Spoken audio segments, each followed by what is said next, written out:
Hello, and welcome to a new edition of True Audio Files. So, I am going to do a sound quality shootout today, this time on Michael Jackson's Thriller.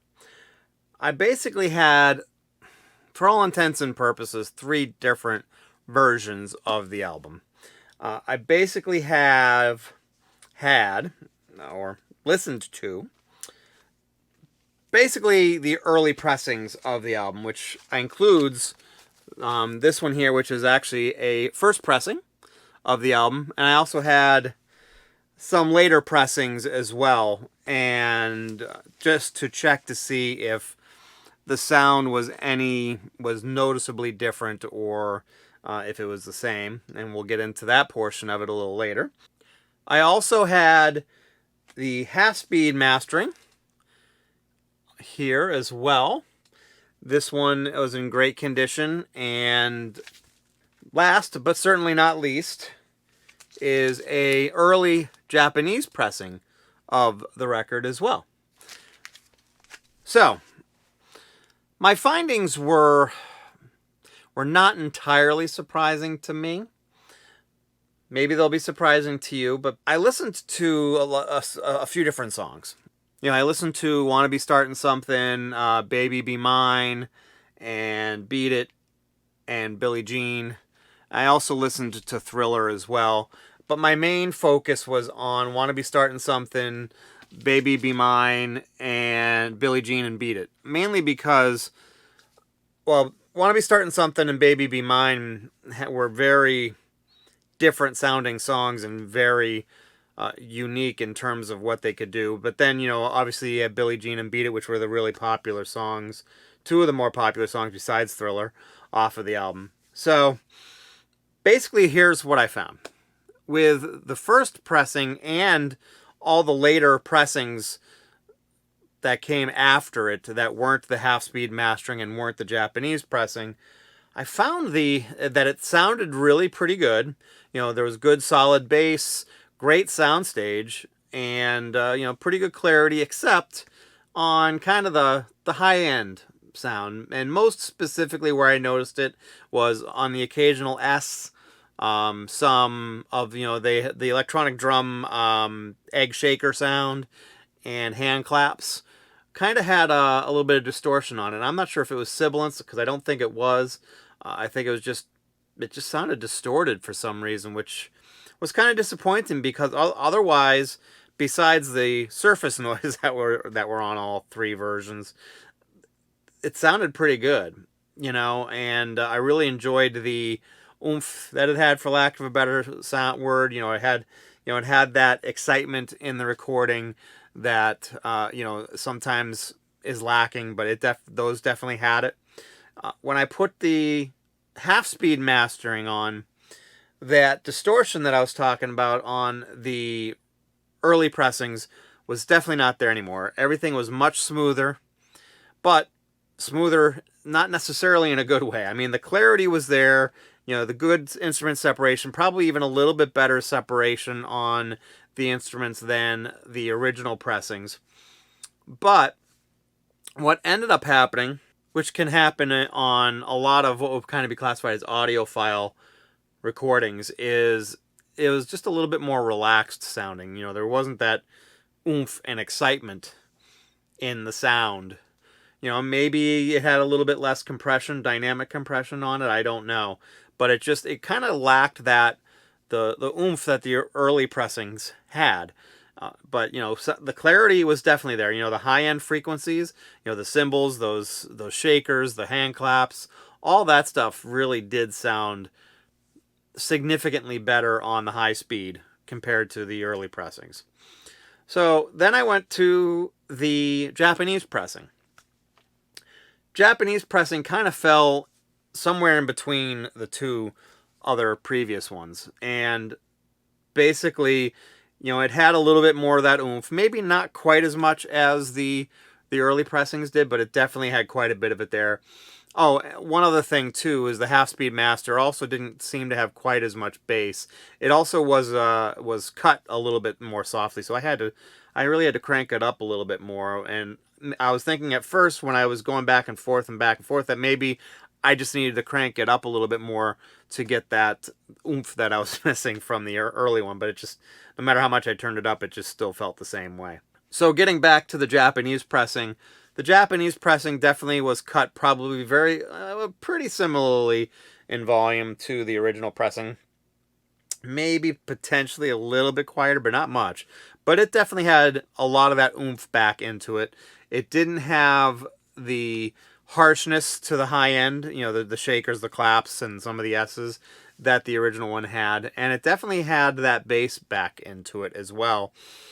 The original one maybe potentially had a little tiny bit more bass, but it wasn't incredibly noticeable. So I would have to say, just like any pressing or any of the better sounding pressings, if you want to call it that, it's really a toss-up.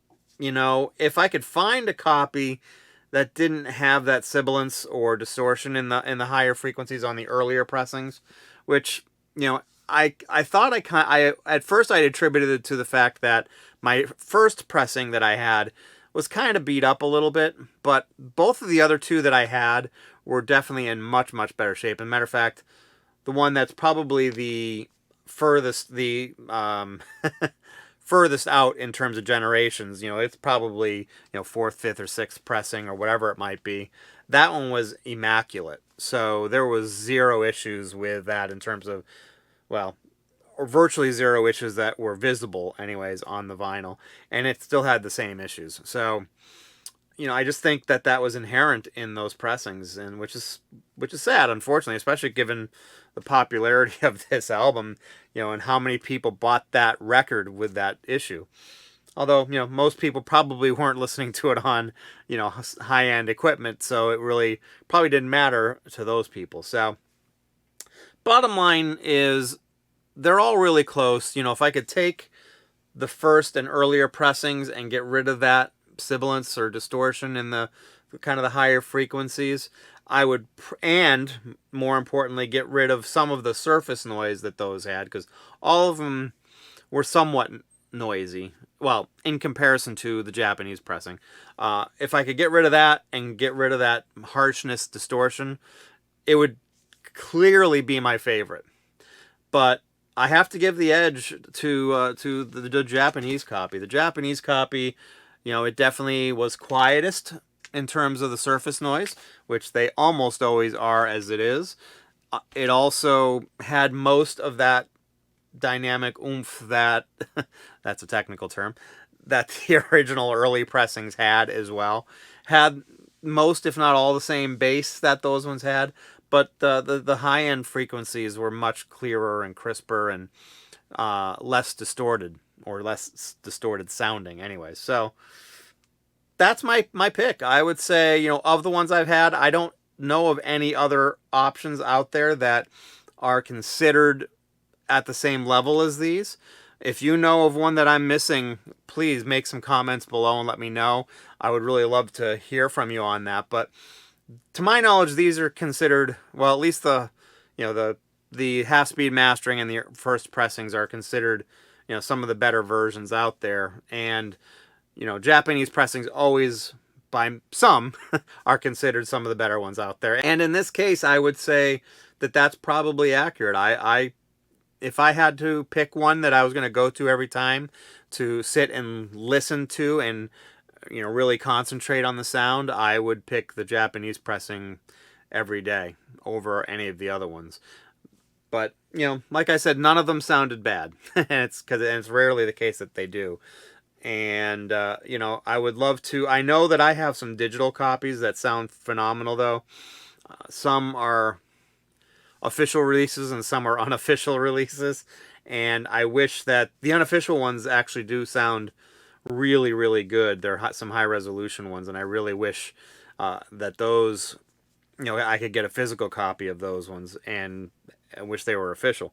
But anyways, not to go off on too long of a tangent on that, when it comes to physical versions on vinyl, I go with the Japanese pressing, and believe it or not, I would probably put the half-speed mastering near the bottom, even though I've heard a lot of people that really, think that that's the go-to one. And you know what? From an audiophile perspective, when it comes to the clarity and the instrument separation and, the smoothness of everything, I can't argue with that. It just it lacks the excitement that the other two had. So that goes a long way when it comes to this type of music. If it was kind of a, mellower stuff or not dance music or anything like that, then, maybe I would choose that one over these. But in this case, it's definitely the Japanese pressing. So that's my take. I would love to hear what your take is. What is your favorite version of Thriller? Is it one that I haven't talked about here that you think sounds better than all of these in comparison? I haven't included any of the newer reissues just because I know of the remasters that I've heard, none of them sounded very good, at least the digital versions, and I just made assumptions that the newer vinyl reissues were cut from those digital files. But if I'm wrong, let me know. Tell me what you think. Do you think that some of the newer reissues beat the original early pressings and maybe some of these other ones I've listed here? Love to hear your comments below. If you liked what you saw here, please hit that like button and subscribe to my channel so you can also see my other videos. Also, you can catch me on social media. The links to all my social media accounts are below in the description here. And please, let me know how you feel. I would love to get you to subscribe too. But that's my take on it all. I hope you liked the video. You have yourself a great week, and I will see you next time around. Thanks a lot.